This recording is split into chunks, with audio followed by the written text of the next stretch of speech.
వెళ్ళారా? బాగున్నారా? దేవుడి వాక్యాన్ని క్రమంగా చదువుతున్నారా? ప్రార్థించుచున్నారా?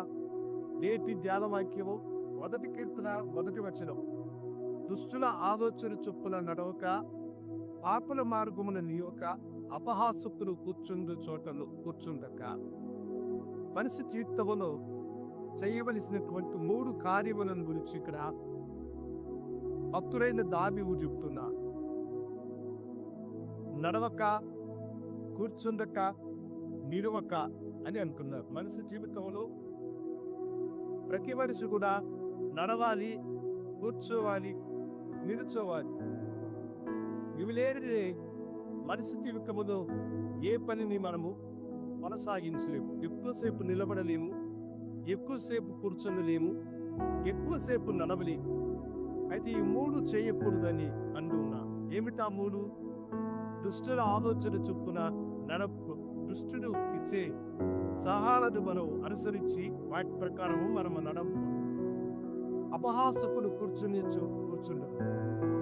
కొందరు ఇతరులను కేరళగా మాట్లాడటము, మనుషుల మీద అనేకమైనటువంటి దూషణకరమైన మాటలు మాట్లాడి కేరళ చేసి పరిహాసలు చేసే అపహాసకులు కూర్చునే చోట మనం కూర్చుండు. దుష్టుల ఆలోచన చొప్పున నడవక, అపహాసకులు కూర్చుండక. దుష్టుల ఆలోచనను వినకూడదు, పాపుల మార్గమును అనుసరించకూడదు, అపహాసకులు కూర్చునే చోట కూర్చుండకూడదు. అయితే దేవుని బిడ్డలు చేయవలసిన పని ఏమిటో తెలుసా? కింద వాక్యములు అంటారు, యెహోవా ధర్మశాస్త్రమునందు ఆనందించుచు దివారాత్రములు దానిని ధ్యానించువాడి ధన్యుడు. దేవుని వాక్యమును దివారాత్రులు మీరు ధ్యానించినట్లయితే అది మీకు ఆశీర్వాదకరముగా ఉంటుంది, దీవెనకరముగా ఉంటుంది.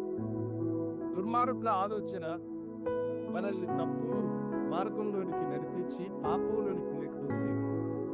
దేవుని వాక్యము చదవడం వల్ల మీకు జ్ఞానము అధికమై పాపుల అనుసరించు మార్గమును అనుసరింపక దివారాత్రులు దేవుని వాక్యము ధ్యానించడం వల్ల మనము అనేకమైన ఆశీర్వాదాలు పొందుకొని దేవునికి సన్నిహితమైన బిడ్డలముగా మనము జీవించగలుగుతాం. కనుక పైన చెప్పిన మాటలను అనుసరించుక దేవుని వాక్యము నుండి దృష్టి కలిగి ఉండండి. అతడు నీటి కాలముల ఓరల నాటబడినదే ఆకువాడక తన కాలమందు ఫలమిచ్చు చెట్టుబడి నుండి చెప్పిన వాగ్దానం నీ పట్ల నెరవేరును గాక మార్పించుకున్నాం. కరుడా నీ మెడలను దీవించి ఆశీర్వదించి మంచి మార్గమును అనుసరించి కృపను దయచి యేసునామమున నడిపడుకుంటున్నాము. ఆమె శుభోదయం. ప్రభు మిమ్మల్ని దీవించుగాక. ఆమె